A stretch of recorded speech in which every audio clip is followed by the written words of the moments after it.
Welcome to the short tutorial on your brain on anxiety and stress. It is essential to know how our brain responds to the stimuli which trigger an anxiety response so that you are equipped to deal appropriately with anxiety. Let me highlight the key areas of your brain that are involved, and then I will explain what happens inside the brain. The thalamus is the central hub for sights and sounds. The thalamus breaks down incoming visual cues by size, shape and colour, and auditory cues by volume and dissonance, and then signals the cortex.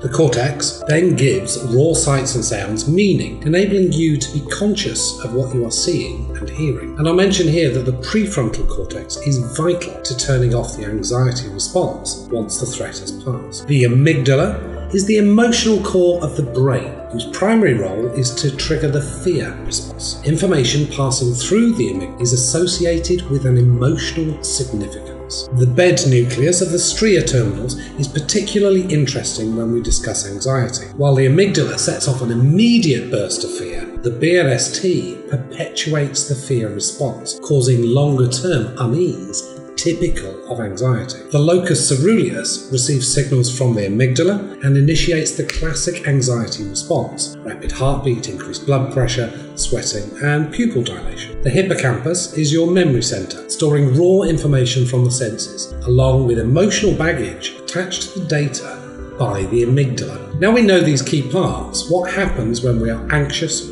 stressed, or fearful? Anxiety, stress, and of course fear are triggered primarily through your senses. Sight and sound are first processed by the thalamus, filtering incoming cues and sent directly to the amygdala or to the cortex. Smell and touch go directly to the amygdala, bypassing the thalamus altogether. This is why smells often evoke very powerful memories or feelings. Any cues from your incoming senses that are associated with a threat in the amygdala, whether that threat is real or not, current or not, are immediately processed to trigger the fear response. This is the expressway. It happens before you consciously feel the fear. The hypothalamus and pituitary gland cause the adrenal glands to pump out high levels of the stress hormone cortisol. Too much cortisol short-circuits the cells of the hippocampus, making it difficult to organize the memory of a trauma or a stressful experience. Memories lose context and become fragmented. The body's sympathetic nervous system shifts into overdrive,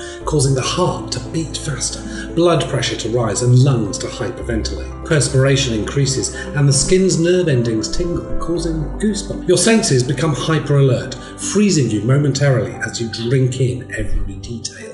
Adrenaline floods to the muscles, preparing you to fight or run away. The brain shifts focus from digestion to focus on the potential dangers, sometimes causing evacuation of the digestive tract through urination, defecation, or vomiting. Heck, if you're about to be eaten as someone else's dinner, why bother digesting your own? Only after the fear response has been activated does the conscious mind kick in. Some sensory information takes a more thoughtful route from the thalamus to the cortex. The cortex decides whether the sensory information warrants a fear response. If the fear is a genuine threat in space and time, the cortex signals the amygdala to continue being on alert. Fear is a good, useful response essential to survival. However, anxiety is a fear of something that cannot be located in space and time. Most often, it is that indefinable something triggered initially by something real that you sense, but that in itself is not threatening, but it is associated with a fearful